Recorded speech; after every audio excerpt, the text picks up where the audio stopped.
I've had a visit from Bedfordshire Police with an early Christmas present. Can you see this? This is what the authorities call an Xmas warning. The reason it's called an Xmas warning, it's a warning when the police have intelligence that someone is planning to seriously hurt you. So this is Xmas versus the United Kingdom, Bedfordshire Police. Name, Stephen Christopher Lennon. That's me.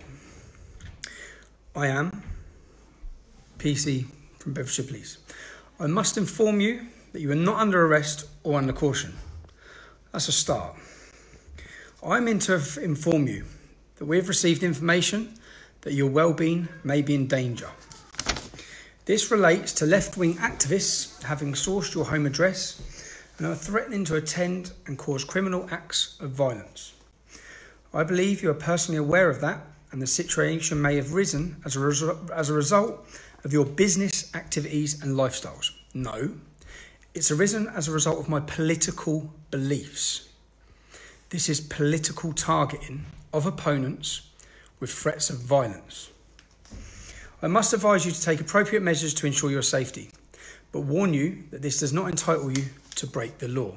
Anyone sitting in America, what that basically means is we're not allowed a weapon to defend ourselves. We have to sit like sitting ducks with our family, waiting for people to come and commit acts of violence against us. If you feel you need police assistance, I'm able to put you in touch with experienced officers who can advise you.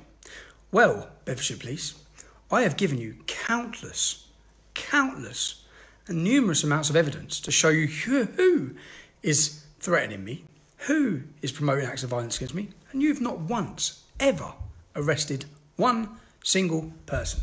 So your experienced officers are fucking useless. We may be in a position to offer you proportionate protection. Just for the record, so that everyone can see, I have asked the police countless times for a panic button to be put in my family's home. So that, say for example, when I'm not home, or even if I am home, if people come to this address, then my family have a button that they can press, which, guess what? Many Muslims have been given across this country when they've been threatened with any acts of violence, which many MPs are given in this country, but Bedfordshire Police refuse to give me any panic button, any means of protection. So for the record, I want that on the record. Because the next thing is that anyone, this is your Xmas warning, this is the 7th, possibly 8th warning I've had like this against threats to my life. It's a week until Christmas. And as I told the police, which I'll tell everyone, if anyone comes near my family's home, I will take that as a direct threat to the well-being and the safety of my wife and my children. And I will act as any father or husband would act to protect. That is what the police want. Because, as I said, again, if you feel, do you know the only problem? I've just spent a week. I've just been out to visit Geert Wilders from Holland, who is a lead politician there. They are the second largest party. His campaign slogan is Stop Islam. He has to have 16 bodyguards, armed bodyguards. When we turned up to meet him, when we were getting near the hotel, I saw men with earpieces on in all the surrounding roads watching out. I then spoke to him about his security detail that he has to have. Why does he have to have this? Because he talks about Islam in Europe. He has 16 men. I asked him questions like, how'd you go to the shop? How'd you go get a pint of milk? I can't. I can. My security have to arrange it. They have to check the streets. They have to plan routes, exit routes, escape routes. He said that if he goes on holiday with his wife and he's swimming in the sea, he has to have the bodyguards have to be swimming in the sea as well, within metres of distance of him. Now, I wouldn't like to live like that. But the reality is, people want to kill me.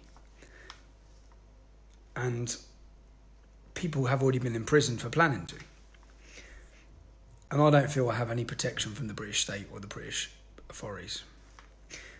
And that's the other thing where I sit and think the only way that I would have that is if I was an elected MP. If I was a politician, they would be forced to protect me.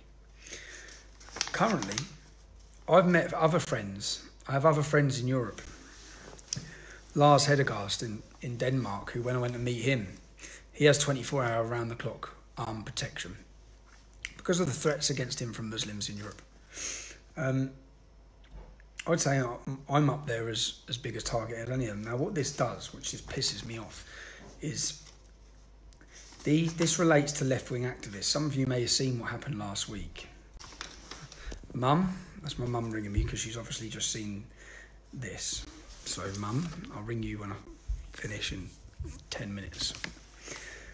What this does, these left-wing activists, who are supported by the Labour Party, by Momentum, who are part of an organisation that's linked with Tell Mama, government-funded organisations, all of these groups are interlinked, and their job is to silence and stop anyone speaking out like ourselves. And this never has the effect that I think they wish for it to have, which is to scare you or silence you. It just has the fucking opposite effect for me. So, in fact, I have every single detail of every one of these left-wing activists. There's one that lives just 10 miles from here, a very prominent one who keeps spouting his mouth off. Essentially, you can say what you want about me. And when I went to this left-wing activist's home and I spoke with his father, who I was very kind to, very considerate to, I haven't released his address. I haven't released any of the information about him. I have a full video when I went to his house, a full video inside his family's house, because I went inside his family's house. And there was a lot of hoo-ha and a lot of politicians and a lot of media representatives. And like, what's that clown who used to be on BBC Asian Network, Nahal? Well, he was on the BBC Asian Network and he put up saying how disgusting the intimidation tactics by Tommy Robinson. Because I happened to turn up at this gentleman's house, yes, at 2 a.m. Because when I saw he put my picture of my family's home online, I decided to travel to his house because there was an immediate threat of danger to my wife and children because of some little scrote sitting in his bedroom up in the north of England. And it took me 6 hours to get there. But when I got there and explained the situation to his dad was completely on side. So was his mum. They were disgusted. And I actually, on the phone conversation, which I've recorded everything of, I told that little scrote, do you realise what you've just put your mum and dad through, you little arsehole? Whilst registered living at their house, you think you're playing computer games with family safety. Now, if you want to, as I said, I have no problems with anyone criticising me. Say what you want about me, but endanger my wife, my children, yeah, there's nothing that's going to stop me. So Bedfordshire Police, just so it's on the record, have refused, even though they're telling me there's an imminent danger to my life, even though they want to tell me that.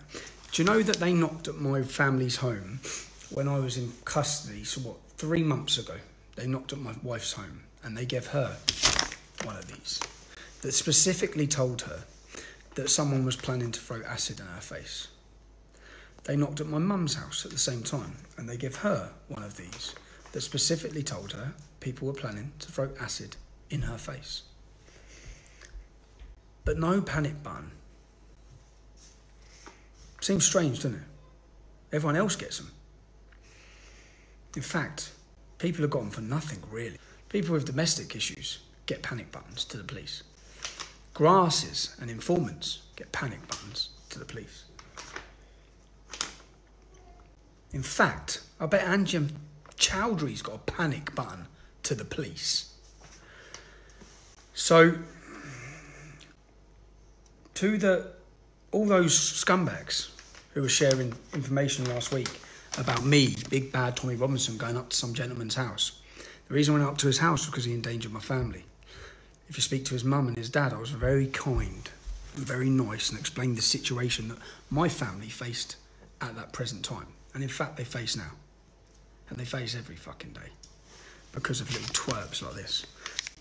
The only way I'd guarantee long-term survival in this, what should we say, political arena? Is that what you call it in Britain? Where if you talk about Islam, they want to kill you?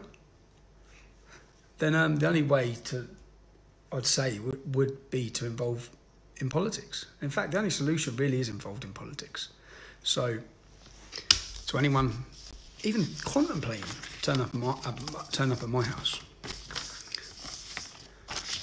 I'm well ready to defend my family at any moment.